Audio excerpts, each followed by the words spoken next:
unique from this vice. We've seen that this vice affects across different age groups, including marriages and so on are greatly affected, and therefore that translates into the children that come from those marriages who are actually athletic, because we find that it becomes a thin line between the application of human rights and safeguarding, particularly on the girl child, being denied by the male folks to be able to freely participate in an event, especially where there's a motivation to it. So the issues become, when the girl child gets the motivation or an honorarium for achieving well, what is accepted in terms of how that person is used, or how that money, for example, a gift is used, and so on. So those kind of things that motivate in terms of gender-based violence, and particularly communication. There's lack of communication, I think, because of cultural influences as well, has affected and supports negatively, the issue around human rights. So a child today demands that they have a right, even from parents, about certain behaviors that you cannot discipline your child. And therefore, issues to do with being absent at the sports field as an athlete against parents is an issue of human rights as well, and that generates. So we have these pockets, but we need to do more in terms of getting data and so on in order to mitigate the concerns. Thanks. Yes, thank you very much. That's a good point. That's why we keep on pushing to every country have that data, so that we have a valid reason why we need to come together to assist on that. Clementina, you gave a presentation, and I just wanted maybe to hear your view on what might be the cause for Angola. Is there anything that you think needs to be done, or have you done anything in trying to safeguard those in sport with regards to the gender-based violence?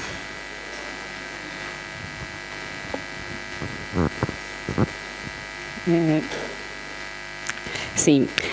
Bom, como fiz a minha apresentação, disse na minha apresentação que há toda uma preocupação dos dirigentes desportivos, os líderes governamentais. Sabemos que esse é um problema atual.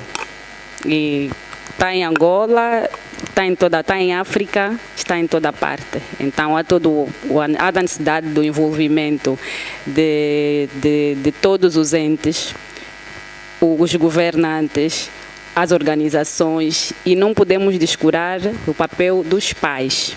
Também tem um papel importante.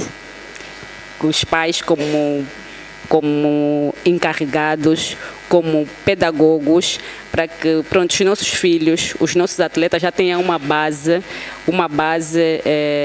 consolidada, que quando vão a ser, isso digo num cômputo geral, quando vão ser assediados e coisa do gênero, eles já têm uma base, sabe que pode conversar com o pai, e o pai por sua vez chamar a razão e desta forma fazer a denúncia.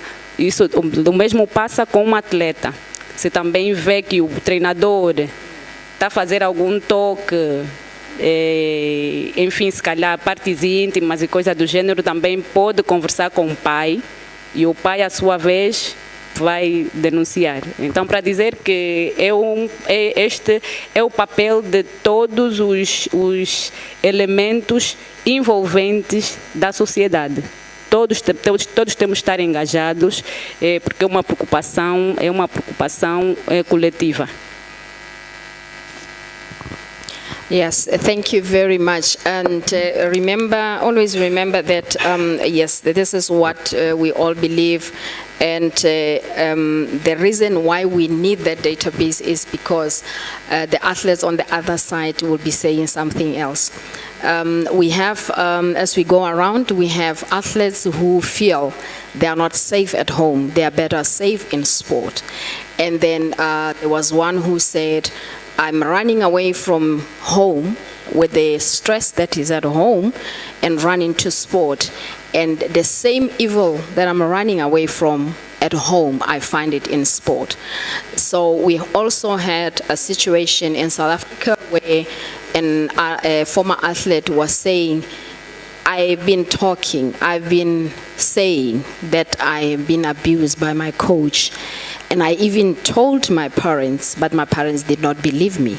So that is what we have to take away with, and that's why I will, in my next question, I would like to hear your view, in the sense that every one of us around an athlete, we are a danger to that athlete. So let me hear from you, Jocelyn, on the situation in Namibia. I think it goes without saying that Namibia is no different. I think all forms of gender and sexual-based violence is everywhere. I think the biggest issue is in terms of the data collection, but it's not the data collection that is the issue. It is the reporting of these cases. So the question for me then comes to all of us is, do we create safe and conducive environments for athletes and or any other person involved within the sports to openly speak about what affects them? And when I say openly speak, it's not just the speaking, but it's the speaking and action that comes with it that would actually make the difference. In addition to creating that safe environments, what would be the tools that we use to drive the message across that this is not a you, me, an athlete, a coach issue, but it is everybody issue. It's not a Justine issue. Everyone involved in sport and beyond, it is our problem. And if we don't all come to the table and create these safe spaces, create, the psychosocial support that is needed, we will forever be engaging in these issues because we do not engage the problem. We deal with the consequences of it and not necessarily the root of where it's coming from. Definitely, the root of the problem, we need to find a way to do it. Mathato, let's hear from Lesotho. You made a strong statement, Malebo, when you said we all can be a threat to the athlete. And my colleagues have already said the most important thing is reporting. These matters are probably not getting reported because when they are, action is not taken. So I think my view on that is we all have a role in finding these matters through awareness creation. We need to empower athletes to report, but we ourselves have to be empowered to take action, because we tend to shy away from violence when it's reported because we don't want to take the action that comes after that. So I think as societies, starting with us in sport, all the way to the country level, we have a role to play, because if at the country level the laws that are there are enforced so that the perpetrators are taken to task, then we would all be empowered to report the matters because we know that there will be an action taken on the perpetrators. So you are right that the athletes must feel safe, at least with us in sport, the athletes must feel safe. And it is our role to take the matters that are reported even at home, to report those. Yes, thank you very much. On that point that you are bringing in, we have a situation where we have made it an obligatory or a request for everyone who want to take part at the games in the region to be cross-checked by security check. We are doing the fingerprints of each person that is coming to the games. And there are some of us from different countries who are resisting to do the police report of the entourage that is accompanying the team. Like, for example, we are preparing for the coming games of the next one is the Region 5 games, and then we'll be expecting the entourage of each country to have a report. So what we have realized is that with amongst ourselves as the leadership of these countries, we are protecting the perpetrators, we are protecting the people, and there was one who had given the reason to say they are the only, this is our only coach, this is our only top coach, then that has to travel with the team. So what do you think about the law that has been put in place from the Zone 6 and the Region 5 member states to say every one of us, including us who are here, we do it as safeguarding officers. Every 3 months I have to make sure that I do the fingerprints. So what do you think about that? Because regardless of the status of that person, regardless of the qualification of that person, if they are not clean around our athletes, they need to be removed from the sport. I would like to hear your view on that. Anyone? Okay, I'll start. I think actually it's a very good law to have, and it will be important to enforce by all of us. So if, for example, I'm the chef de mission and I'm asked to, indicate who among the team has had previous history, perhaps, and I'm hiding that. If that were to be found, I think I myself would have to be also action taken on me. I'm saying whoever hides the information also has to be brought to task. And I think if we could then enforce that law, the athletes would be protected. Because if we have the law and we don't enforce it, then there is no point. But otherwise, personally, I think that's a very good law to put in place. But I would say it's about time. I think it's long overdue. But with the law, the education and awareness aspect must come. Not just to the technical team, but also to the athletes, so that we are all aware of what is going on.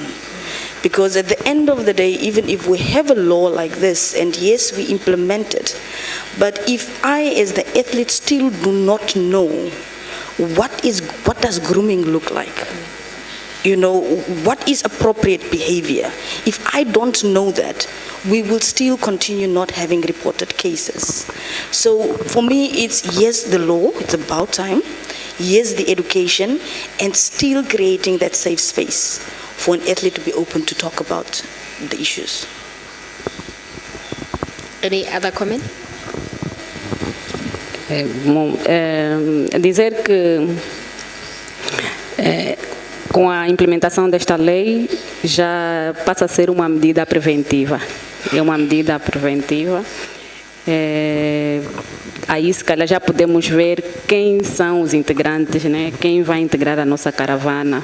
Se calhar se tem ou não antecedentes de prática de violência, sobretudo no gênero, e eu penso que é oportuno, veio mesmo a calhar, já não era sem tempo, e aproveito desde já, se calhar não vem ao caso, mas para felicitar também agora a imposição do número de participantes, né, que tem que haver a paridade, se forem 5 rapazes por modalidade assim, digamos.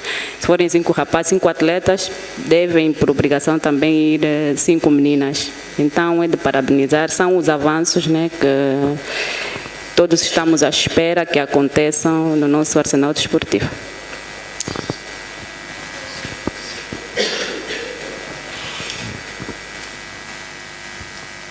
Are you commenting? Yeah. Okay. Yes. I know literally we're using the word law. I think it's a regulation. It's a games regulation at the moment. And earlier on before question, I think they talk about human rights. They talk about harassment. Talk about gender-based violence, especially in sport now. That's coming. has been something that's been talked about for a while. And with games regulation, I think we need to get to a place where we take this and create tools within statutory environment so that they begin to take effect.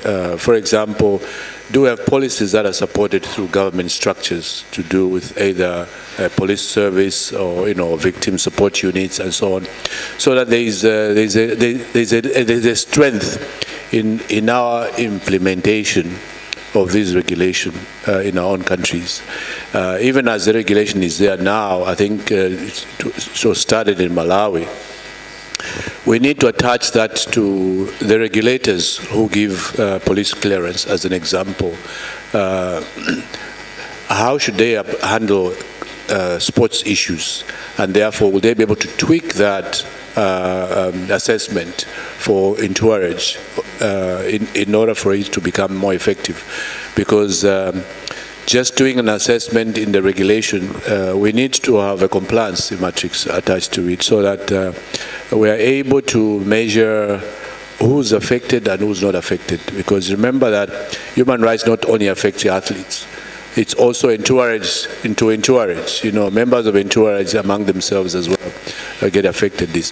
So I think we need to turn it to a regulation, from a regulation, from awareness, from education, into a statutory instrument that can be supported by our own governments in order for us to drive. As an example, do we all have, as NOCs or as sports councils or as federations, a policy on human rights?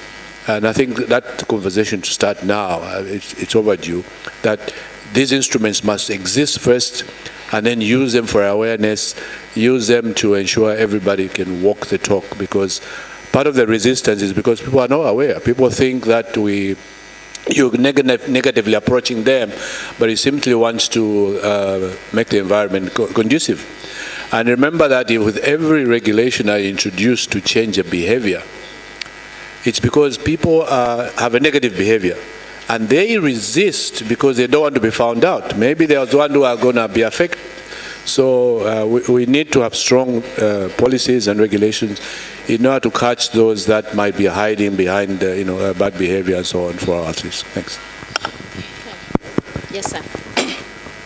For me, while I agree with my fellow members, it's a welcome idea that at higher levels we may put those structures or policies which can safeguard the occurrence of gender-based violence. But for me, my take could be enhancing awareness from where these gender-based violences begin. For example, athletes normally comes from the associations or the federations right away in their respective countries.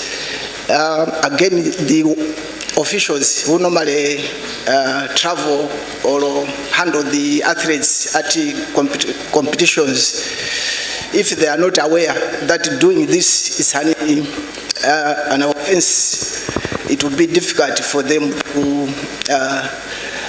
to implement whatever we are putting in place. But we should enhance the awareness right away from the grassroots, the effects of gender-based violence, so that whoever can be found in such a situation should at least be doing it while they have got the knowledge that whatever I'm doing to this person, or whether it's an athlete, it's against the regulations and the rules which governments or some bodies have put in place. For instance, a coach might harass an athlete knowingly or unknowingly, just taking an advantage that is an official of such athlete or such a woman or official, just to take an advantage. Once they are caught somewhere, their excuses could be, I thought he is just my fellow official, I thought he's my athlete. But if you can start giving the right information right away from where they are coming from, to know that whatever they could do, it's punishable by the law or by whatever regulations which could be put in place, it could assist much to reduce the impact of gender-based violence. I'll give you an example for our country in Malawi. Just to kickstart the awareness of whatever is linked to any violence, we introduced the whistleblower, the presenter also alluded to. In terms of whistleblower, we have got a box whereby we encourage the athletes or whoever would be victimized, or whoever is noticing some bad attitudes or from the officials, to place whatever the views they have in the box, a secret box, which we normally review every month to see what has come inside, to know whatever is happening from the outside the playing fields there. It's one way of giving the athletes or the young ones to have their right of expressing whatever they are going through. So before major competitions, whatever they might go, but from their respective places, they should know where to report whatever is coming ahead of them, to avoid being victimized by the officials, because mostly the officials are the ones who normally penetrate to these athletes, in so doing making them vulnerable, especially young athletes and women. They normally take advantage. Thank you. Thank you very much. The whistle-blowing issue, as we are going around, it's also becoming a problem because people are scared of reporting. The reason being the laws of our countries are not protecting the whistleblowers. And then at the same time, there's a lot of intimidation. If I'm an athlete, I'm a volunteer, I'm an administrator, and I report or I send that message or throw in the message, somebody will know, or the perpetrator will know, that I'm the one who reported that matter because of the case management issues that we have in our countries. So right now we have the provinces, the 10 provinces from Angola. So the expectation is that each province should have a safeguarding officer that will assist, that can call us to come and do those training sessions. And then as we are preparing for the games, our wish from the Zone 6 safeguarding team and also the Region 5 is to say, before a team can leave the country to the games, we're supposed to have done that training. So what I want to say is that there's this issue of sexual harassment in, we use the sexual interest in picking the national teams. National teams players are no longer picked as per the talent. And then we have the vulnerable athletes of the elite group who are more in danger because they want to see themselves at the Olympic Games. And the only way to be at the Olympic Games is to be picked by a coach. And they are the most vulnerable at the moment. And I will just want to hear your view on that. And then because we have the code of conduct, are your countries, do you have that code of conduct that can be able to, with the punitive measures that can say, you have done this and then we remove you, or we are just talking?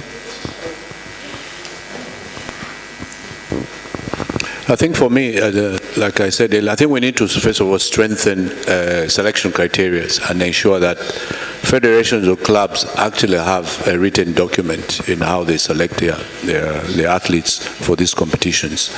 And two, as we strengthen having policies, safeguarding policies, human rights policies, and so on, we need to increase the number of people that are trained to manage the cases, because untrained people, when they receive information, it becomes corridor conversation, and that affects the people who are reporting, and therefore no results are seen. So we need to increase the number of people that are being trained to support case management, or at least be able to receive information there, and embed that into part of the selection. Because, and on top of that, create selection pools. For example, if the athletes are being presented to an NOC or a federation as being selected, is there a team of technical officials that understand safeguarding issues, that understand selection criteria and so on, to be able to absorb the list of athletes that have been selected by the coach, such that if there is an anomaly, they should be able to pick it up and pass it on for investigations to the right people, so that it protects the athletes as well. Because I think this thing is happening.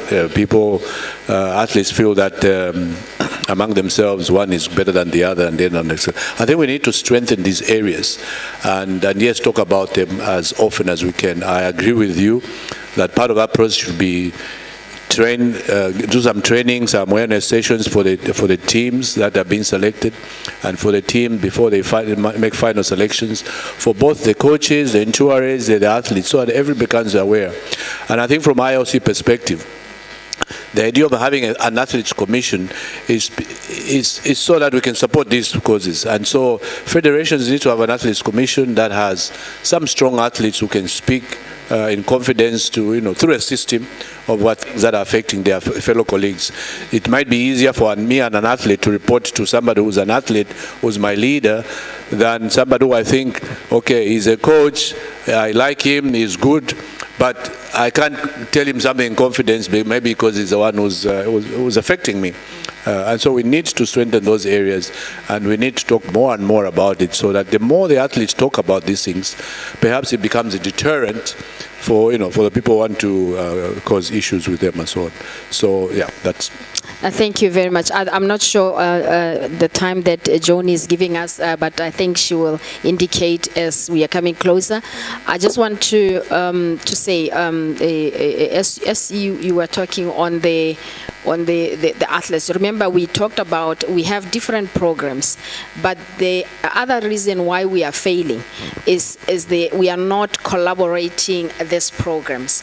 Every program is independent from each other, whereas we're supposed to be ensuring that we bridge the gaps in between all those programs. So I hope and trust that from these presentations that we have,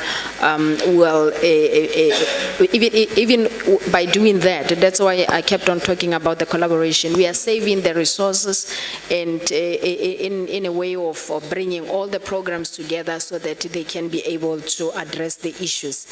On the one that I wanted to ask again was on the media. I remember I raised an issue yesterday on the Army of Survivors, where they feel that I think it's the case management issues, where before anything can happen, the media is aware of what is happening, and that end up traumatizing the victim. So how do we in our countries, because already we have issues, we have an issue that happened in Uganda, that did not only affect Uganda, it affected all of us. So the trauma management beyond what is happening with the GBV. How are we addressing that in our different countries?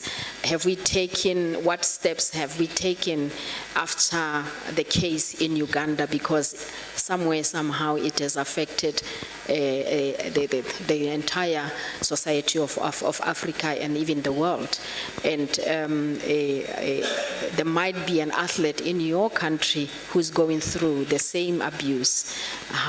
What steps have we taken with regard to that? I think with the current rise of safe sport, safeguarding, I think it's taking a good, it's a good starting point. Because right now we are all talking about it. Previously you spoke about the code of conduct as an example.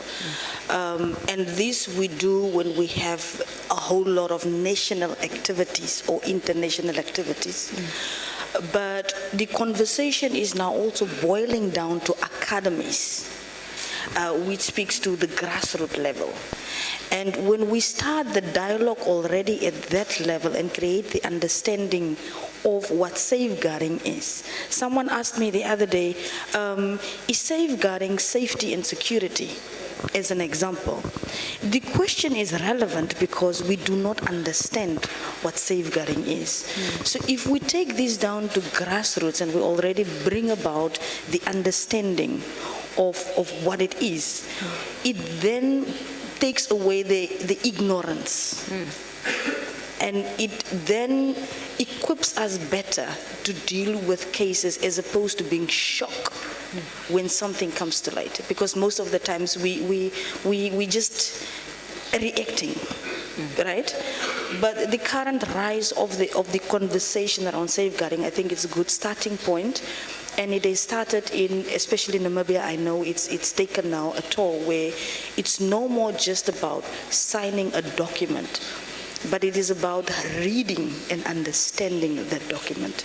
That even before you go to national level, you've understood here on the ground what it is. When you come to national level, before you sign it, there's an actual training also taking place around safeguarding, so that it is within us to understand what we are signing for. In the past, I think we just signed. Yeah. I get a document, it's important to sign, I want to be part of this competition, therefore, it's a requirement, We continue with that. But if we start on the ground level, I think that would also bring about that change and making sure that we put in systems from statutes to actual implementation of how to deal with cases. Okay. I wish to share something very small that we do in the Lesotho National Olympic Committee when you talk about the involvement of media. Once a year, we have a media seminar where we call the sports reporters from the country. And the reason that we started to have this media was because we felt that the media didn't quite get who we are. Because as sportsmen and sportswomen, we're sometimes misrepresented by the media overall. So the purpose of this seminar is not only to teach them who we are in terms of the Olympic movement, but we also, and in the last media seminar that we had, we even invited our certified safeguarding officer to give a presentation. It's because we want to talk to the media about, it's not just how you portray us as the sporting people, it's not just how you report about our losses when we go out to the Olympic Games and we come back and we don't have a medal, and how you portray that to the country as if we are useless. It's not just that, it's also how you report our individual athletes' issues. So I think seminars like those can also help, because it is how the media taking it back to violence, to harassment. It is also how the media goes out to report the harassment, that worsens the situation for the victims. So if we as the National Olympic Committees could also liaise with the media personnel and the same trainings that we are talking about giving to our people internally, our administrators, our coaches, give that same training to the media to say, look, when there are issues, the way that you report it can even worsen the matter to the victim. So I think such seminars can also help on that. Okay, let me just go before I can see that our time is up. I just want to have a word from you on how can Anoka Zone 6 collaboration help to address the gender-based violence on the global scale. What can be our contribution?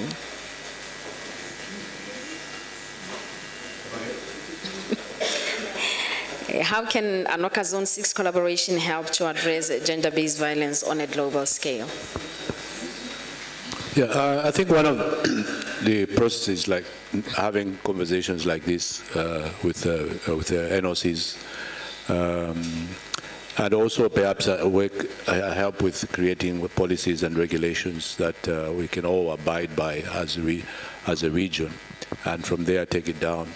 Because if it's authority that we adopt as NOCs from Anoka's Zone 6 creation, then we can translate that into federations and eventually to clubs and demand these things of in similar to, so when South Africa presented what they did with their constitution and so on. I think we need to take that route so that becomes, we need to get to a place where everybody is responsible to being compliant on something, not only financials, but all these things. So, and that's the only part of the change that will begin to happen. So if we let it just at awareness, and I think Zone 6 needs to really adopt some policies, translate them, and demand an implementation, and use that implementation for compliance, and also create a monitoring and evaluation after that, so that we can bring out the statistics of how we are faring.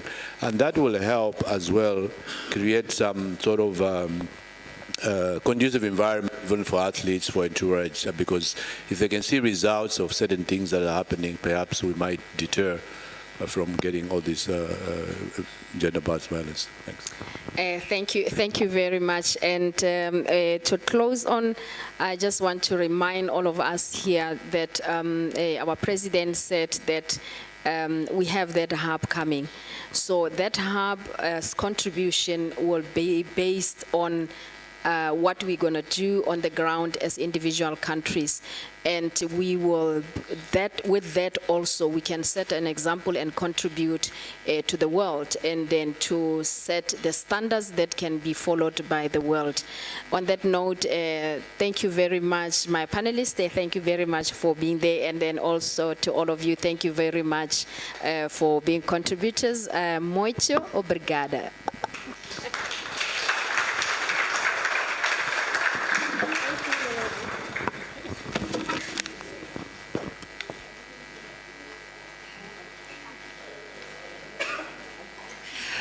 Thank you so much, Malibu, Matatu, Justine,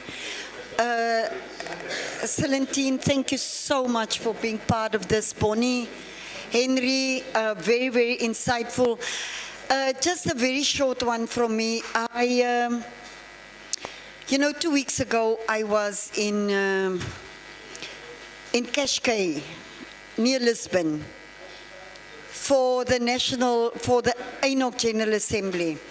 And in a discussion with New Zealand, the New Zealand NOC president, she was saying that gender-based violence is on the arising in New Zealand.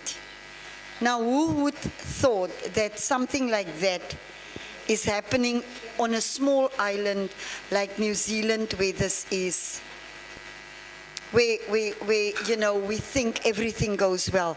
So this is a global issue. And I was wondering, and I'm going to throw it out to all of us, dance sport is now on the Olympic program. What can we do to use sport to make sure that little boys and little girls respect each other's bodies, their human rights. Where can we start with this? And I had a discussion with the Dance Sport Federation in Namibia. And I said to them, maybe we should start introducing dance sport in schools, starting in primary schools, because we can say as much as we can hand out pamphlets, we can try and do forums and seminars. And this is happening for the past years. Do we listen? Do we apply what we read? That's a big question.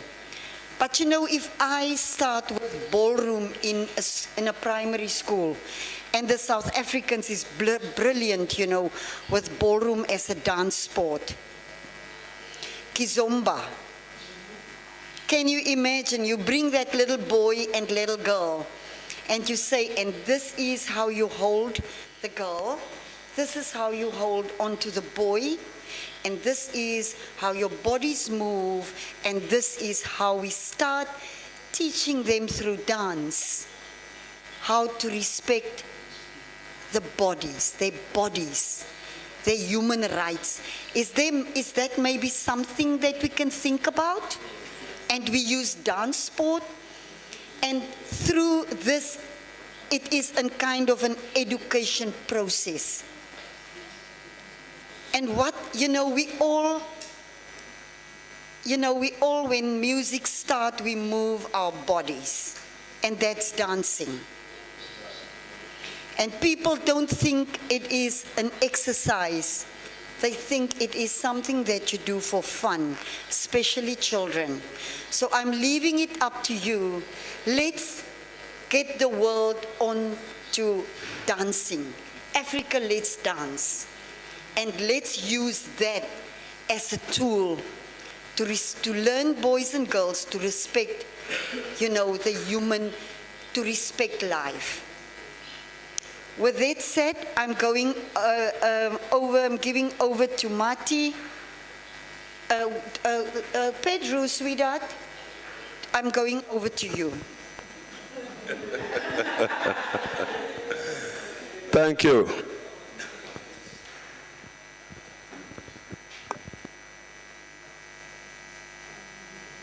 Bom, estamos praticamente no fim da nossa atividade.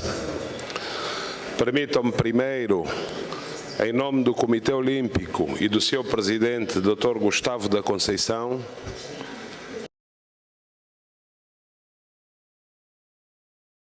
a direção do ANOCA da Zona 6, por ter confiado a Angola a organização deste importante encontro na nossa cidade de Luanda. Um agradecimento especial à Comissão Mulher e o Desporto do Comitê Olímpico, que em parceria com a MUD tiveram a coragem, o arrojo de assumir a organização deste evento, que envolveu todos os países, ou quase todos os países da Zona 6. Foi interessante partilhar durante 2 dias, principalmente as boas práticas que cada um de vocês apresentou. Agora, chegou o Sr. Presidente, acabei de agradecer em seu nome.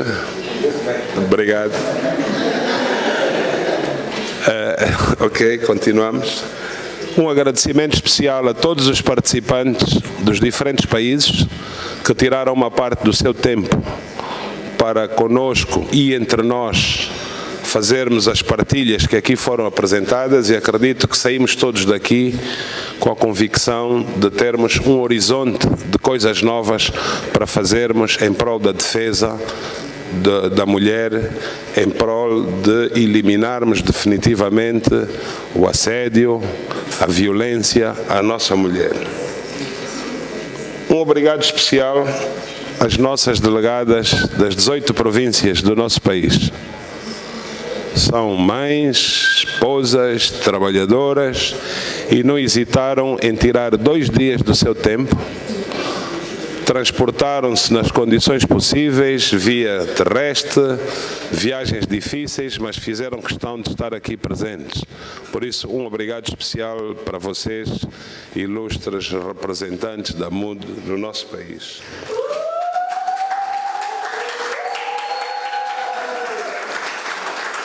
Uma vez mais, um obrigado à equipe de tradução, que já hoje de manhã referi que tivemos uma tradução perfeita, às meninas do protocolo, que não nos largaram. Deixei a Azel e Joe para o fim, para dizer, graças a vocês, o vosso suporte administrativo, Azel e Joe, muito obrigado pelo vosso suporte administrativo que tornou possível esta reunião.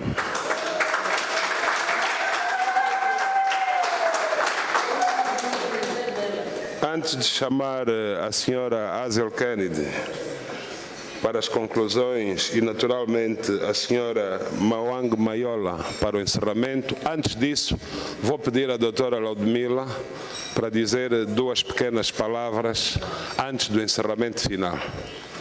Uma pequena palavra de agradecimento, que afinal a Laudmila, na necessidade de cobrir a ausência da Marcelina, juntou esta equipa que o Gustavo ontem apresentou durante o jantar, que tornou possível a realização desse evento.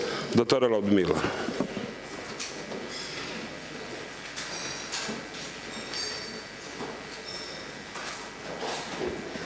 Muito obrigada, Excelência Senhor Presidente. Gostaríamos de dar continuidade aos agradecimentos que já foram aqui expressos em nome de toda esta organização, da qual o nosso vice-presidente Godinho faz menção. Não podíamos nos esquecer da Solidariedade Olímpica, que também apoiou-nos inclusive financeiramente, a nossa TV Bela, que mesmo a última da hora aceitou o nosso convite. O nosso muito obrigado. Graças a vocês conseguimos ter aqui esta qualidade de imagem e transmitirmos este nosso encontro além fronteira. O nosso muito obrigado. Obrigada, companheiras, por toda a força, depois de todo aquele stress à última da hora, porque queríamos ser perfeitas, esperamos que consigamos, que tenhamos de facto conseguido atingir os objetivos dessa organização. Agradecer pelo facto de terem escolhido o nosso país para albergar esse grande ato. Acreditem, companheiras, que aprendemos muito aqui. Foram belíssimas partilhas e fica aqui o nosso compromisso de reproduzirmos no nosso país tudo aquilo que vocês nos ensinaram durante esses 2 dias. O nosso muito obrigada e obrigada, Presidente, por nos ter confiado essa grande tarefa. Muito obrigada a todas.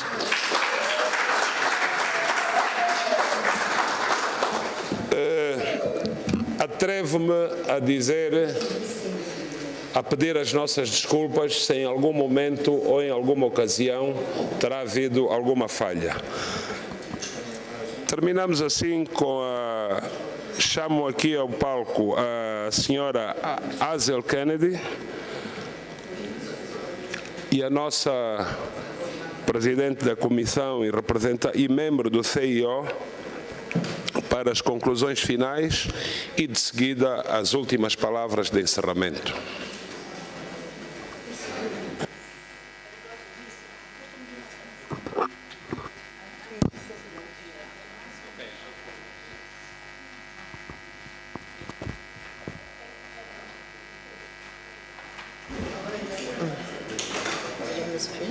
It's supposed to put it on the screen.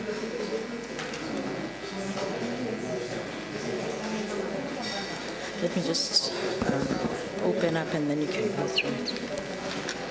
Thank you very much, Pedro. At the beginning of the forum, She hasn't put the actions in. Oh. Yeah, but we've got them here. Okay, all right. We were encouraged to see the energy that you had. And as we close, I can see that everyone now is looking at me because now we are wrapping up and we are ready to go. Thank you very much for all your contributions. You have engaged fully during the forum. And now it is the time for us to give you some provision to go back home with. And we want everyone's buy-in. We want everyone to feel that this document, these actions that we want to go away from Angola with, belong to us as a zone. President, we had a very lovely time in the morning, and we were given a parade of all the women from the provinces, which is very good. I'm sure you have, for all of us, you'll have more pieces to go away with as we leave. But anyway, it's just to say that now we are getting into why we were here. What do we want as takeaways from this forum, so that we'll always remember Angola. And when we come back and meet again, we need to make sure that we are following on what we committed ourselves to at this forum. So I'll hand over to Madam Hazel. Thank you very much to Merit. Thank you, Matato. Thank you, Justine, for putting in some points for us to get started on. But actually, we want everyone's input now in this one, so that you know that you're committing yourself to actually acting on this document. Thank you. So thank you so much again. From me as the chair of the women in our zone of the commissions, I'm really very happy that we managed to come together at this particular forum, because it has really given us an opportunity to reflect on where we're coming from and to understand now what we perhaps need to do as we go forward into the next quad. So it's really important that we close strongly 2024, and we're able to have this opportunity to come together and agree our actions. So these are some of the challenges. What we put up there is some of the challenges that we identified as the program was going on these past 2 days. And we have come up with some recommendations, but I need your input. Some of you are more specialized and able to articulate what we need to put down in a professional way. I will try to read out to you what we have tried to gather from the challenges. And please, you're welcome to interject. We're going to allow you to have 1 or 2 words to say to help us as we construct our recommendations. So one of the recommendations that came out of the first pillar, which is sports and participation, as you can see there, what we identified really was the lack of female coaches, technical officials, administrators, and very importantly, sustainability and the retention of women in the system. Really, there was no clear pathways that we could understand were on the ground to help us sustain these women. So we thought that as a recommendation, and this is what we should do, engage NOCs to support technical training for females. Now, how can we better place that as a recommendation? So engage NOCs from our commissions to support technical training for females. I know that Solidarity has already in place certain actions, and really it's up to your NOC to ensure that females are included in some of these actions. But as a recommendation for us going forward, even as we are now going to start putting a plan in place for the next quad, how can we bring out a strong point to make sure that strategically, when we engage our NOCs, this is going to be one of the considerations. So I'm going to open the floor and see if I can get anyone to comment on that. But what we've put down is two items. Engage NOCs to support technical training for females. And the other one is to provide for female quotas in the national and regional games. So it's some kind of advocacy that we think we still need to undertake to ensure that the female participation coming through our games. I know Angola will be having games soon, etc., but how are we going to address it in terms of the gender aspect, in terms of the women, deliberately? So those are the two recommendations that we put forward. I would like to receive your comments. I put them down on my laptop, and I'm willing to make some adjustments on the laptop here as we take it away to finalize it. Yes, Merit?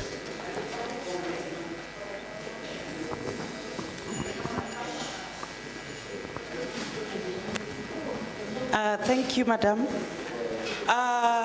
Great recommendations. Just a little contribution maybe to, on the first recommendation, to put an enforcement word, to say maybe quarterly in terms of the training, so that the NOCs are mandated without failure to try and organize training for women. So we put the word quarterly.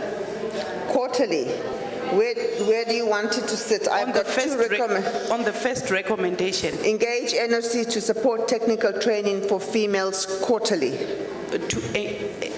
Engage NOCs. Yes. To support technical training quarterly. Yeah. Yes.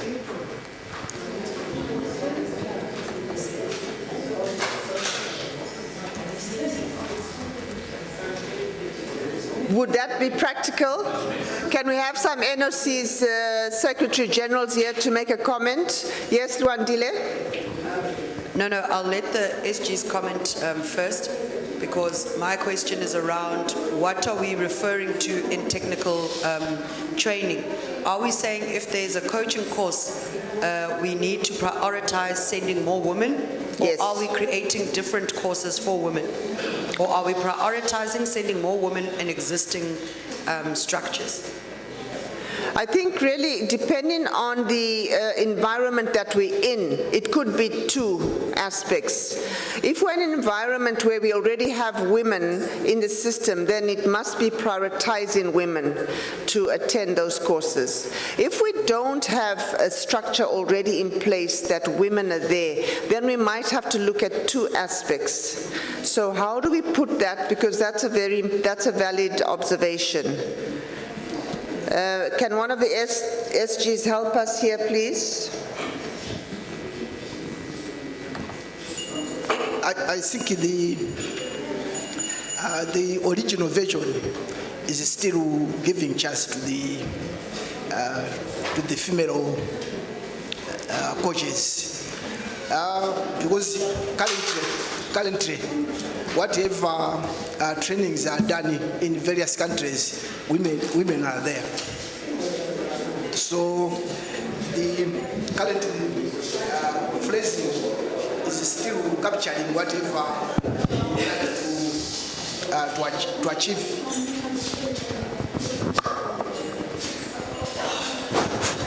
We need to close those doors. Yes. Which one? Yeah, the original sentence which you came up with is still covering whatever we would like to achieve, because we mostly involve or include women whenever we have got trainings. For example, coaching courses, administrative courses, women are there. What is maybe lacking is maybe to increase the numbers of the women to be in those courses, but the courses are already available there. Thank you.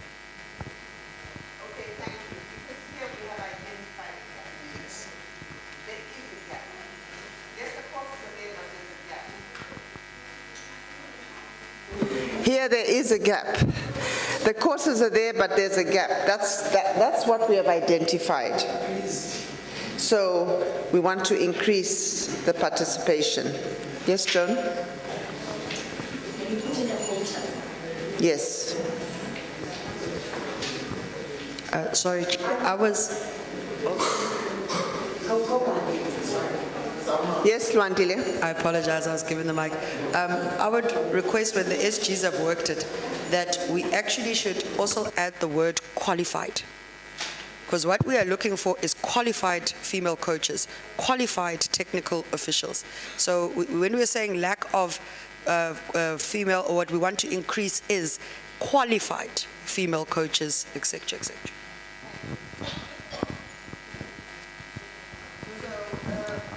Perhaps what we need to say is engage NOCs to support qualified technical training for females in line with their structures, so that we move away from talking about annual or quarterly. So we're asking them to be that the women are fully included in line with their structures. That should talk at some point when we come to governance about their structures. Any other comments from the SGs? How better they would like it placed?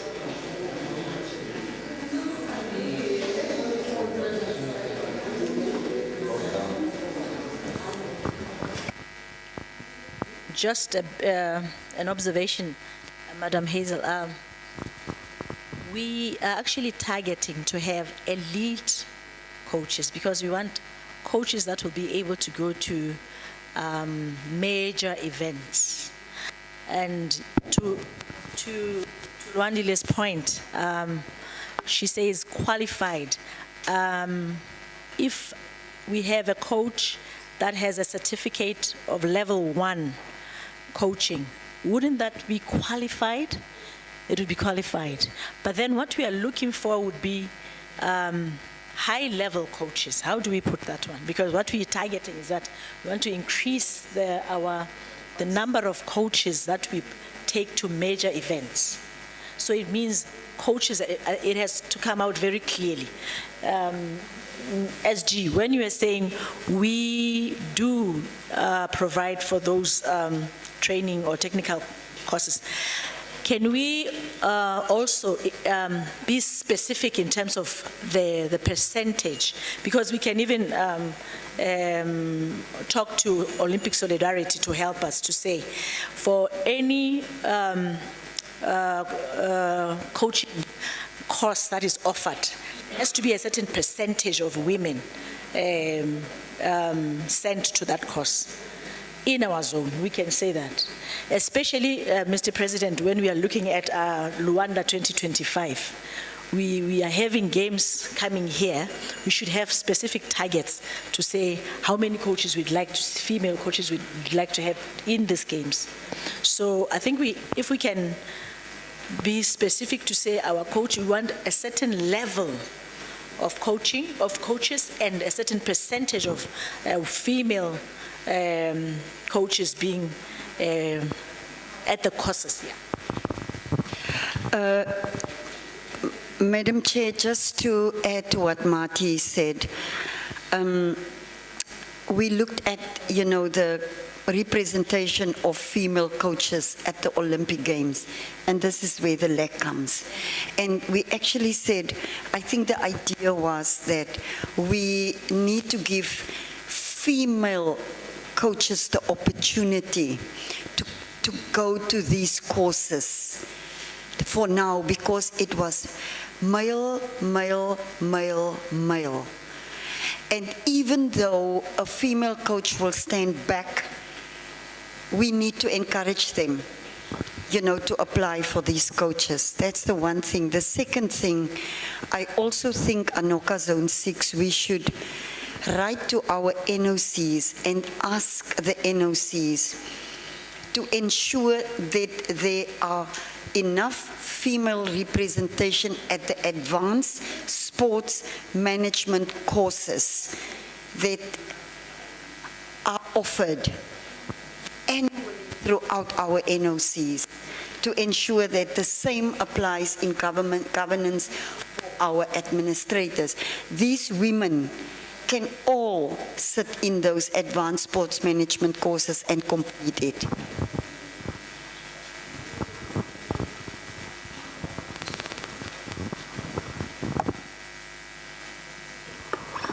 Thank you, Chair. I wanted to concur with Joanna in terms of percentage. Olympic Solidarity is already encouraging the NOCs to at least to have 40% of women participation in every courses. I'll give an example of sports administration, ASIMIC. The more the women, the more the funds. So when it comes to coaching course for coaches, if we can set a certain percentage, like a policy from Anoka Zone 6, that will work, because Olympic Solidarity is already in support of that. Thank you. Yeah, if you allow me just to add on that as well. In as much as we're saying women are given the same opportunity, I think we need to go by those percentages and take both male and female to these training courses. But this is not going to be done overnight. Over the next 4 years, for example, should we not also consider specifically a course that can target only the women at some level? If we're not having enough level ones, for example, in a particular sports code or generic, let's target that deliberately within the next 4 years and say we're going to have this number of level ones that are trained as females, in order for us within the 8 years to be able to arrive at a place where we can get level 2 and level 3, and then we'll be talking about elite coaches that will take elite athletes to higher competitions. Because just being attending and not be able to qualify to a higher level, we might end up with the same issues where there is delineation in terms of their appointment to this. And I think within that context, we must be able to say, perhaps from Zone 6, that when you are going for a national event, you must ensure that representation at the technical bench must be both male and female with some percentage, because that's where it starts. Develop the interest for those people to go through, and then they can go into training.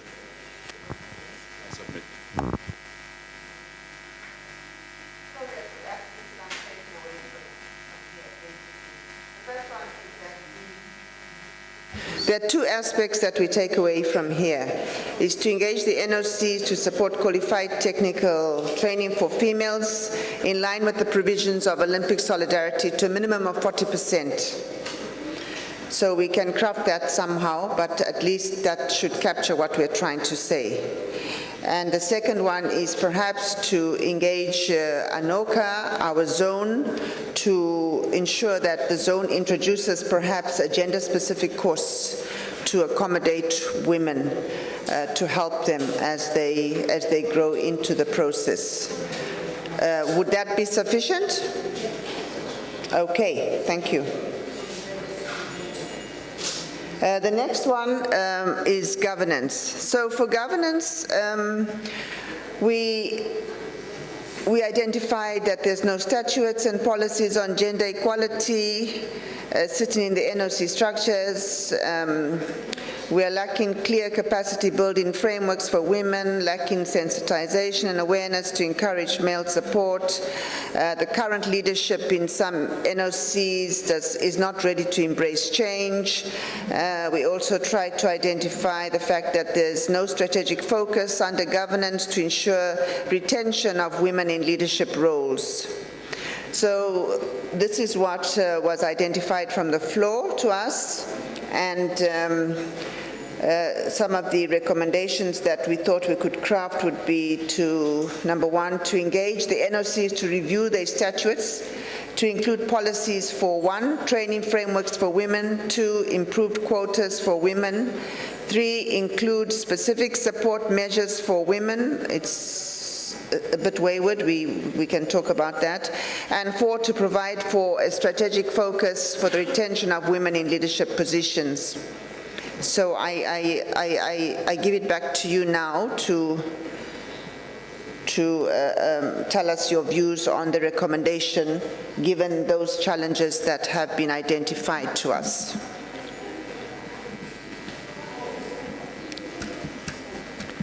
I'll say that again. we sat down and came up with a small summary recommendation, which was to engage the NOCs. We're talking about us as commissions, to engage the NOCs to review their statutes, number one.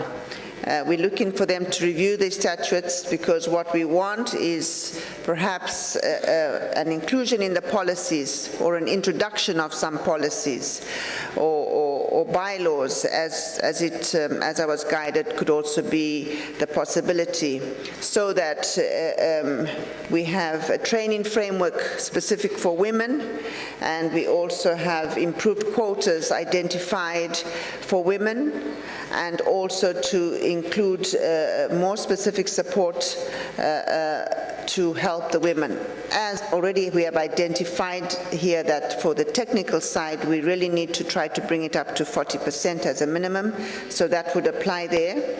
And then to provide for a strategic focus for the retention of women in leadership positions. I'm not sure if this would sit comfortably on a governance side of thing, or whether it is something that we need to agree or to advocate for from our various NOCs, but I can be guided from the floor.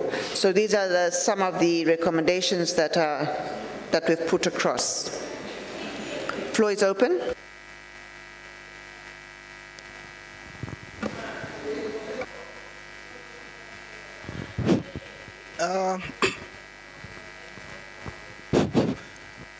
My take on the view of the status, I think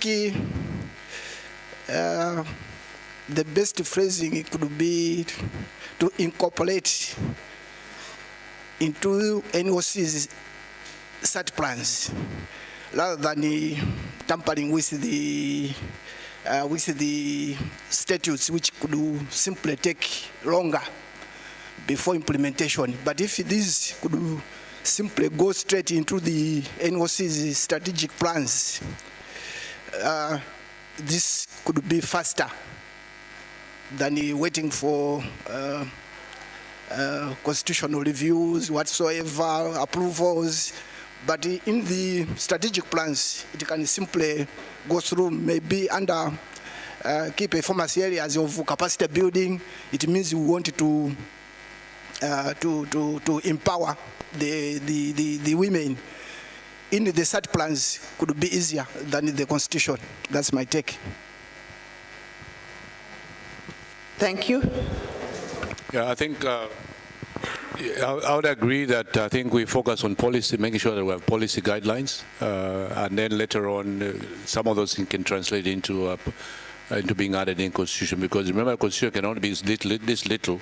You can't keep adding on things, but you need to make reference to something else where you have an operational document, which will be a policy.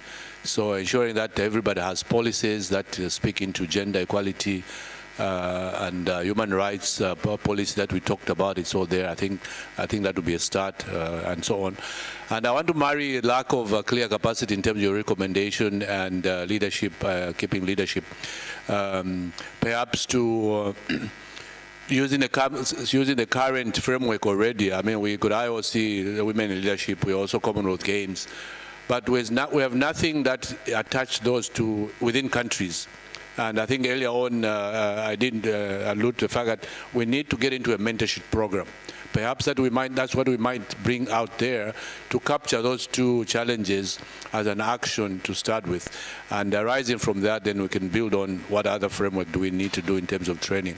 Because keeping the leadership that exists by giving them roles to mentor others, ensure that they actually remain in sport, even if they might not be holding a pure leadership position, but they have gained their lifestyle through sport. And how do we ensure that they remain there? I think a framework in that area, I think for me, would work well. Thank you.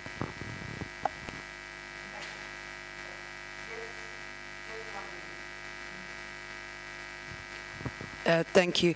I think the recommendation should not only be to NOCs. I think Acnoa Zone and Acnoa as well has to take a look at their statutes.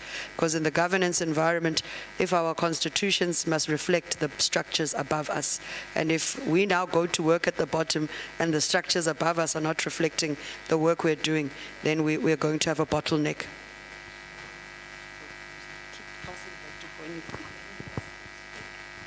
Thank you. So basically, we are agreeing that we need to review the policies and statutes and see how best the NOCs, and we've been reminded that perhaps the NOCs may need to escalate this to the zonal body as well as the our mother body, so that they are also covered in terms of support. But from the Commission based within the countries, of course, our direction will be to our countries, which will be to the NOCs, and then it will be now up to the NOCs to ensure that they escalate it so that they remain in good standing. Thank you very much. So we will relook at that. I've taken into consideration your mentorship suggestion there, which pretty much makes sense, and we will go back and review it with the team. Thank you. So we move to safeguarding and safe sport, which was pretty straightforward. As we mentioned earlier on, this is one of the areas that most of the countries have really incorporated and are trying to embrace in their own operations. What was identified as a gap was the lack of conducive and safe environment. And there were no deliberate strategies to ensure some specific sponsorship for sustainable growth. So as much as we have put these bodies in place in our various countries, they are standing fully dependent on the NOC. And we thought that since this is a body that really needs to be sustainable going forward and it needs to grow, we need to look at how best they can also try to be a bit financially independent. So one of the recommendations in terms of our view was that NOCs must include improved workspaces to accommodate women, and I think this was just a statement to allude to what was identified as a gap from the safeguard.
Safeguarding Fundis, you can help us.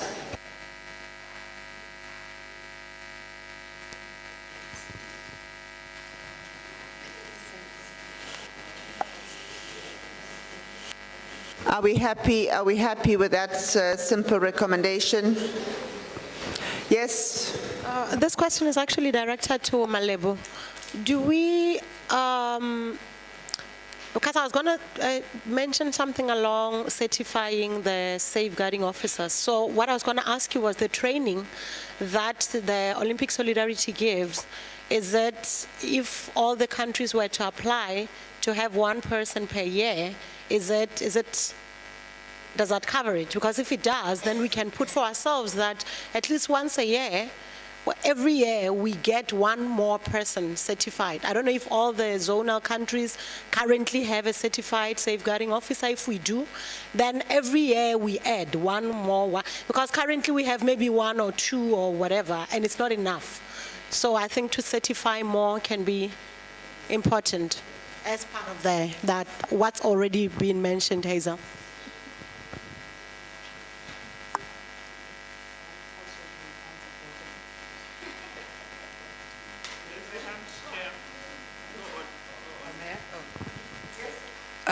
I think to add on to that question, I was just asking, you know, in in the world, there's this course called Finance for Non-Financial Managers, right, which is teaching finance to those people who don't deal with it daily, but you must have an understanding.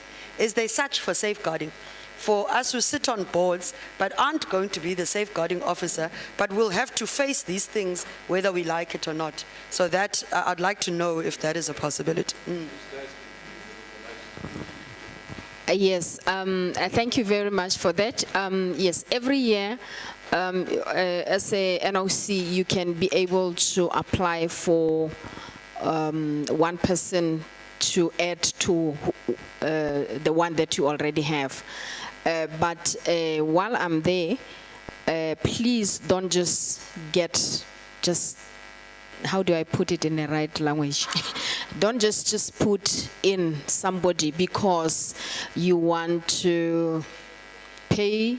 It's a payback time. I always refer to the elections. It's a payback time for the election. Then you want to certify somebody who will not be contributing to what we are aiming for. So choose the right person with the interest, with the character that will assist. We don't want, I always say, we don't want people with verbal diarrhea, I don't know how to explain it, who will just be losing, talking things that are issues of the safeguarding. So we also need to be careful as to who we put in there.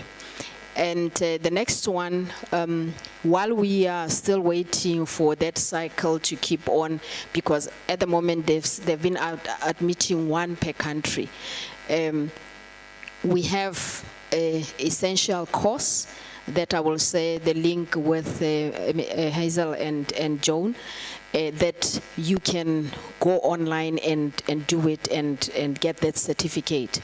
So that's the one that we use prior to the games, and then also at the same time we are working for the one for the Zone 6 that can be also used as an essential course. Thank you. Just to add, and thanks for the responses, it just occurred to me as we were responding about the link. With memos, you are forced to do the course that you're talking about. We can, for our own NOCs, when you do the sports administration course and ASMIC, we can also add in there, because it's an online course. Memos, they force you to do it, but we can do it so that we have more people, at least for the online course. So we can put it there for as a must for, say, when you engage for sports administration, they also have to get the safeguarding course. Yes, for all the for all the NOCs that, or the associations, or the sports associations that we are assisting, or sports federation, it's a requirement. You cannot be part of the system of that association without doing that essential course. Even for the games, for you to be part of the games, the entourage that is coming from Angola, each and every person must be certified on the essential and understanding the issues of safeguarding before they get to the games. Okay, thank you. Thank you for that discussion. So we will include here to ensure an annual increase in certified safeguarding officers. So we will play around with that, but basically we are recognizing that there's a gap and we need to put it in the document. We go to portrayal. Portrayal was only, yes, thank you, Tebo. Thank you. We can do everything we wish to, but if we have the boards with no clear understanding and appreciation, we will be fighting a losing battle. I don't know how possible it is that we make it compulsory that during board induction,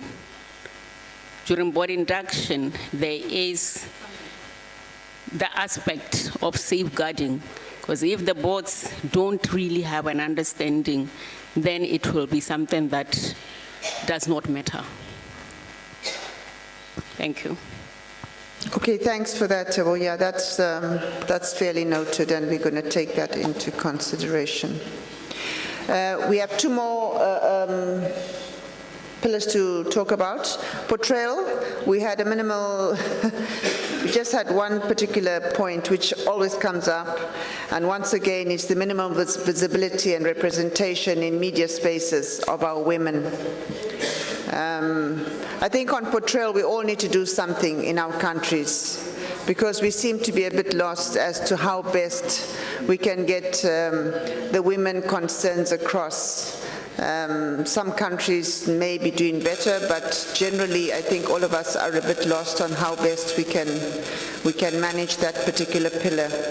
But we just came up with a recommendation to say that we know that in our NOCs they are quite now vibrant and active when we're talking about media, we're talking about social media as well as any media that is coming out of the NOCs. What we wanted to just include is that for any content that is coming out of it, to just include is that for any content that is coming out of the NOC, there must be a specific and deliberate action upon the NOC to include a section for women, whether they incorporate it as a whole, embracing a fair amount of media both ways, or whether they feel they need to have a segment for it, but there has to be something specific for the women. So the recommendation was to include female visibility and representation in the PR and NOC application of all media content.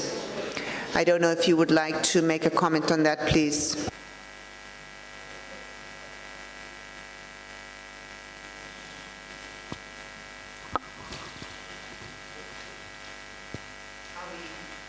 Are we happy with that?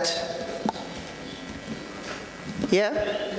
So we're going to move on because Joni's already telling me that we're running out of time. The last pillar was funding. So here the gap was basically data collection. There doesn't seem to be much data being collected as to what our status is in terms of funding and what our needs are. So we're not doing budgets, we're not projecting, we're not coming up with programs that we need to run. So there's a lack somehow in terms of our requirement, whether it's a calendar requirement, etc.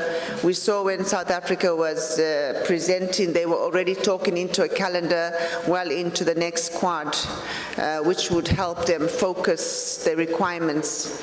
So data collection seemed to be a gap there, and then also it was clear that there's no funding or lack of funding for the gender equality commissions, and it was also identified that there was no monitoring and evaluation, no progress on tracking what we are doing or what our needs are. And us as a commission, really we did not appear to be accountable to our NOCs per se.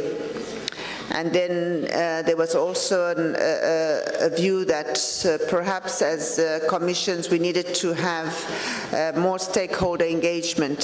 So these were the gaps that were identified from the floor, and on our part we tried to look at that, and some of the recommendations that we thought we should put across was the NOC budget line should include agenda commission requirements, which is just, we've just mentioned that in the previous pillar as well.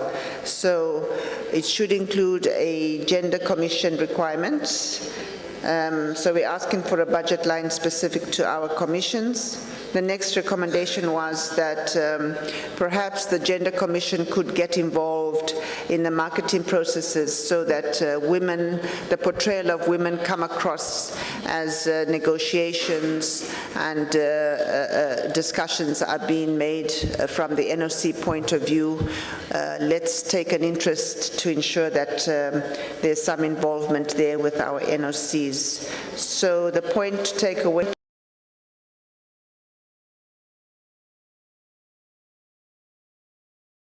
regular evaluation process to track their own progress so that they are able to mitigate their needs with the NOC on a fair footing. So it was 3 basic recommendations, but it's up to the floor now to help us as to how we will craft this.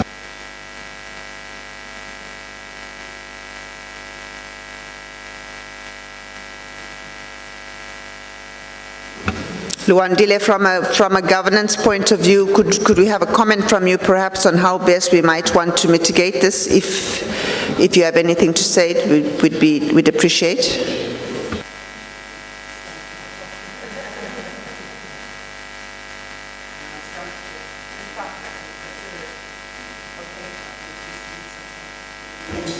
Okay, thanks. Shall we leave it like that, and we will take it back. Obviously, I'll be in consultation with Madam Matlahang, and of course Joan will assist the process, and we will try to review the recommendations, and then Joan should be able to send them through to all of you so that you may have a look at them from a formal point of view. With that note, I just want to thank you and once again say it's been a wonderful opportunity, a great forum, and thank you so much for all the engagement and all the fun that we have had here these very short 2 days. Thank you so much.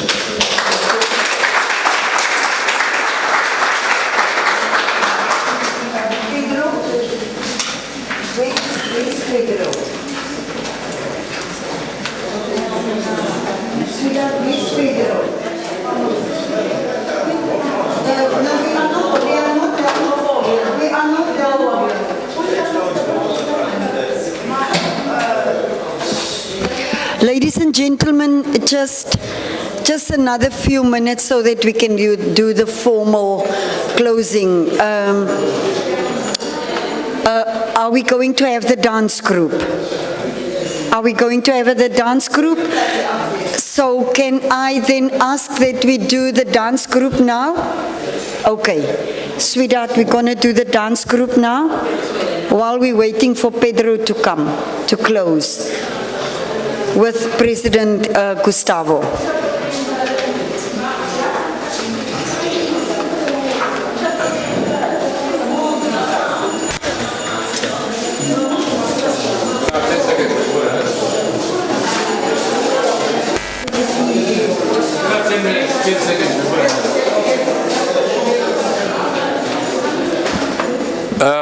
Sorry, just before they walk in, can I ask everybody to stand? I think Angola needs a thunderous clap. Can I ask everybody to stand? Can I ask everybody to stand? You know about the rain, right? The rain starts with showers, eh? So we're going to shower. Thunder is developing. Somewhere the clouds are forming. Clouds are forming. What did you say? Clouds are forming. Showers are begin. Showers have begin. It's starting to rain. It's starting to rain. Storm is happening. And thunder. That's for Angola. Thank you.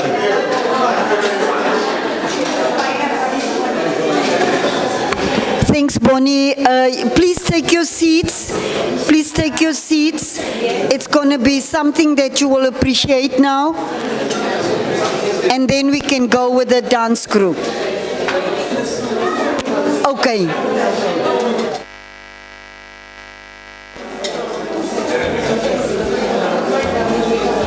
Kumosi weku vali weku tende kuni kwangula chinyama hosi alonda kumunda ikalyonde nde kumbonga nguluwe. Kumosi weku vali weku tende kuni kwangula chinyama hosi alonda kumunda ikalyonde nde kumbonga nguluwe. Ndakumaye ya ya o, ndakutate ya ya o, ndikatambulo wanga.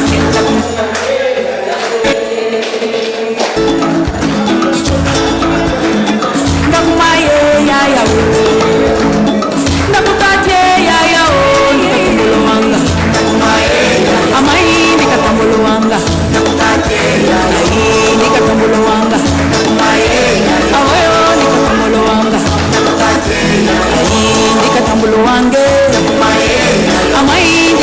wanga.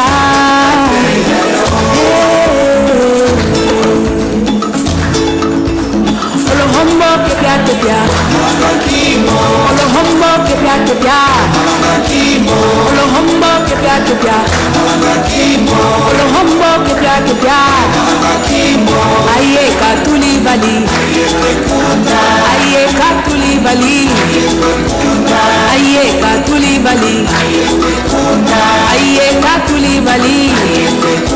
Hey.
Isusu